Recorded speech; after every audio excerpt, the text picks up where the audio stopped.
Sejam muito bem-vindos à segunda parte do curso. Na primeira parte nós trabalhamos com a base de dados para extração dos textos, para fazermos pesquisas, e agora nós vamos trabalhar com uma outra base de dados que o objetivo é fazer previsões, e nesse estudo de caso nós vamos fazer as previsões de mortes que podem ser causadas pelo coronavírus. Nós temos esse link da base de dados do Kaggle e, diferentemente da base de dados anterior, que era um desafio oficial, por enquanto, nessa base nós temos alguns dados, não é uma base de dados, digamos assim, oficial de um desafio, não tem uma premiação, pelo menos até o momento da gravação desse vídeo, no início de abril de 2020. E nós temos algumas tarefas, por exemplo, para você fazer a previsão de quanto que será o espalhamento do coronavírus. Então, nós temos, além de informações sobre o espalhamento, também temos informações sobre mortes e sobre as pessoas que foram curadas.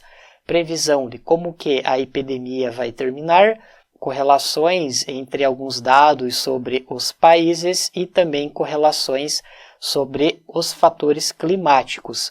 Então, nós vamos trabalhar com essa base de dados, é uma base de dados pequena com somente 6 MB e você pode fazer o download dessa base nos recursos dessa aula.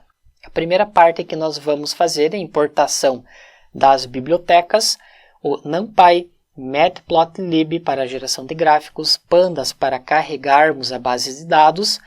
Do sklearn, vamos importar o Train Test Split para nós dividirmos entre bases de dados de treinamento e bases de dados de teste. E das métricas, vamos importar Mean Absolute Error e Mean Square Error, que são duas das funções mais utilizadas para fazer avaliação de algoritmos de regressão. Nesse nosso caso, nós teremos um estudo de caso que o objetivo é fazer a previsão, nesse caso é previsão de mortes, portanto, nós temos um problema de regressão, ou seja, nós queremos fazer a previsão de um número. E por fim, fazemos a importação para o Seaborn as SNS. Vamos então para o carregamento da base de dados. Eu vou clicar nessa pastinha, clicamos em Upload.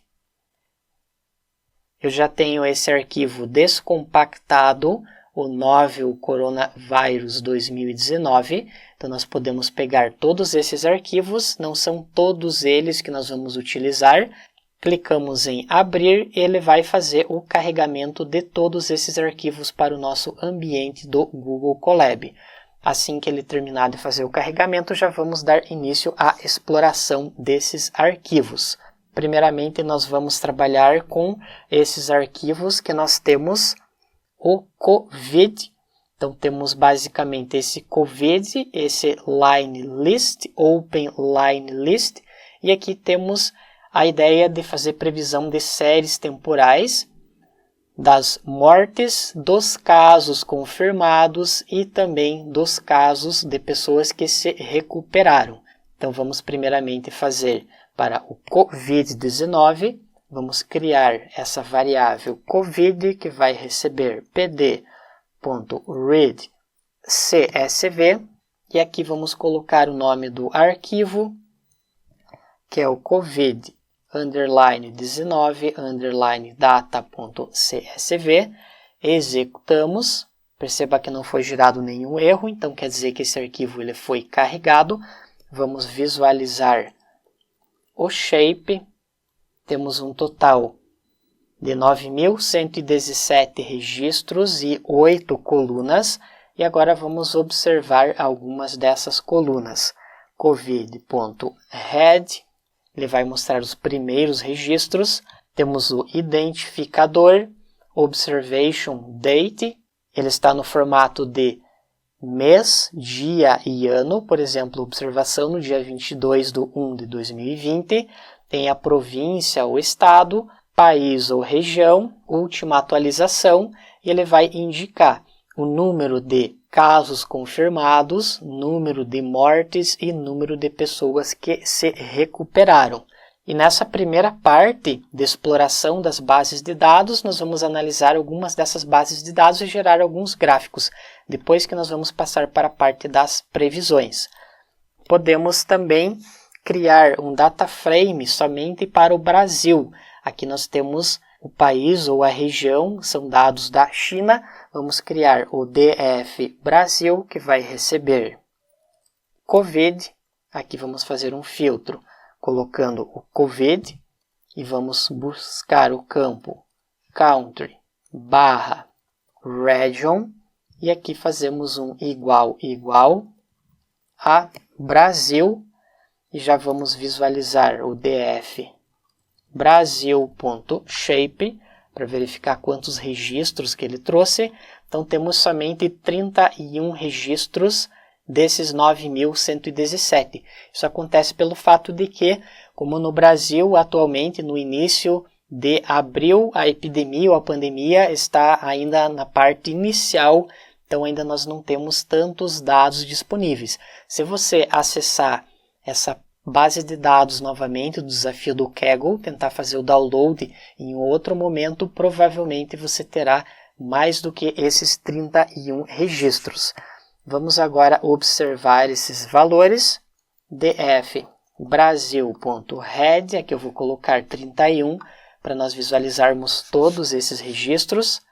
Ele não tem a província, o estado, e aqui ele tem o início do dia 23/1/2020. Perceba que um dos primeiros casos, 26/2/2020, tem um caso confirmado. E se nós descermos um pouco mais, note que no dia 26/3, que é a última data que nós temos aqui, já são 2.985 casos. No momento da gravação desse vídeo, os casos já passaram de 14.000. E com relação às mortes, também passaram de 800, quase 900 mortes. Então nós temos essa base de dados até essa data. Caso você tenha feito o download e tenha mais registros, não tem problema, que você vai conseguir acompanhar as aulas, até vai ser mais interessante para você fazer um comparativo com a situação atual.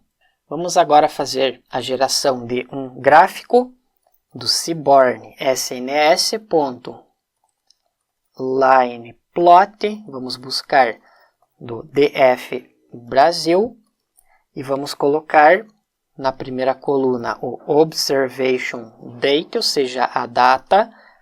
Na segunda coluna, DF Brasil, ou seja, no eixo Y desse gráfico, vamos colocar o número de casos confirmados. Aqui vai mostrar aquele gráfico que, caso você tenha acompanhado as notícias sobre a pandemia, ele tem esse gráfico que começa com alguns poucos casos e em algumas poucas semanas ou alguns poucos dias ele já sobe o número de casos. Nós também podemos fazer uma função para agrupamento desses dados. Então vamos criar um DF Sun, que vai receber COVID. Aqui vamos utilizar a base de dados completa e temos uma função que é a group by. Então nós queremos fazer o agrupamento do número de casos confirmados, número de mortes por dia. Então vamos colocar o observation date, ou seja, os dados serão agrupados por dia, e agora colocamos um ponto AGG de aggregate e vamos colocar o que efetivamente nós queremos somar. Primeiro, confirmed, ou seja, são os casos confirmados, e nós queremos fazer um somatório, colocamos uma vírgula. Logo na sequência, queremos fazer o somatório das mortes, colocamos um sum também, e logo na sequência, recovery, também vamos fazer o somatório. Então estamos criando um novo data frame agrupado. É uma função bem interessante do Pandas para fazer esse agrupamento. Aqui eu acabei digitando errado, recovered. Executamos novamente. Nota que o novo data frame já foi gerado. Podemos visualizar os primeiros registros. dfSum.head, Note que ele já tem o agrupamento na data do dia 22/1, 555, no dia 26/1 já foi para 2000, nós podemos observar os últimos registros, dfsum.tail, ele vai mostrar os 5 últimos, ele começa com 555 e perceba que aqui ele já foi para, na data do dia 26/3, 529 mil casos.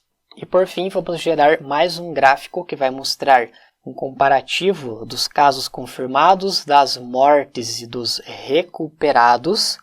PLT, temos o que nós chamamos do stack plot. Aqui vamos colocar o dfsum, passamos primeiro parâmetro, o observation date, que é essa data.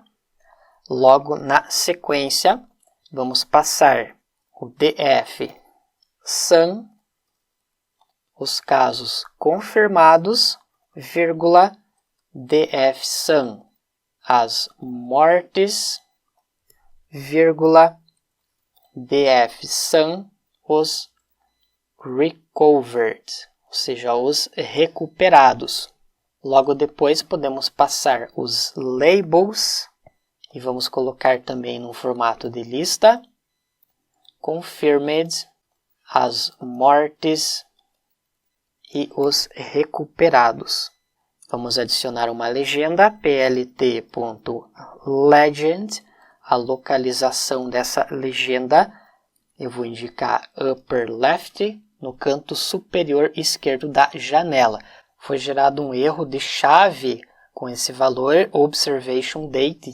Perceba que ele está em negrito, que ele é considerado a chave. Para corrigir esse erro, aqui no final, nós vamos colocar um comando reset index, ou seja, para nós não adicionarmos esse índice. Vamos executar novamente para criarmos o data frame. Perceba que o observation date está em negrito. Eu vou executar. Ele agora está sendo considerado como um campo normal. E é aqui que nós temos o 0, 1, 2, 3, que vai indicar os índices. Executamos novamente essa linha do tail, também temos o mesmo efeito. Agora vamos executar esse gráfico. Fica bem interessante para nós observarmos a curva de crescimento dos casos confirmados, das mortes aqui no meio e o recovered em verde. Então, nós podemos observar que temos um grande crescimento de casos, porém, as pessoas que se recuperam do vírus, elas são uma quantidade bem maior do que as pessoas que morrem. Então, esse gráfico é bastante interessante para nós compararmos esses 3 valores que nós podemos fazer as previsões. E por fim, um outro gráfico interessante que você pode extrair algumas informações úteis é o pair plot, e aqui vamos passar a base de dados completa. Ele vai gerar, como o próprio nome indica, um gráfico de pares combinando cada um desses atributos. Por exemplo, aqui ele coloca o SNO, que é o número, então não faz muito sentido. Por exemplo, aqui nós temos o gráfico dos casos confirmados no eixo X, ele tem esse pico de subida, versus as pessoas que se recuperaram.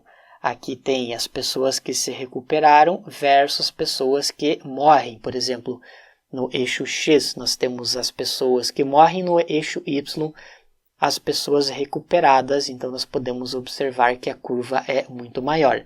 Então você pode analisar esses gráficos de pares que você pode extrair vários insights interessantes da base de dados.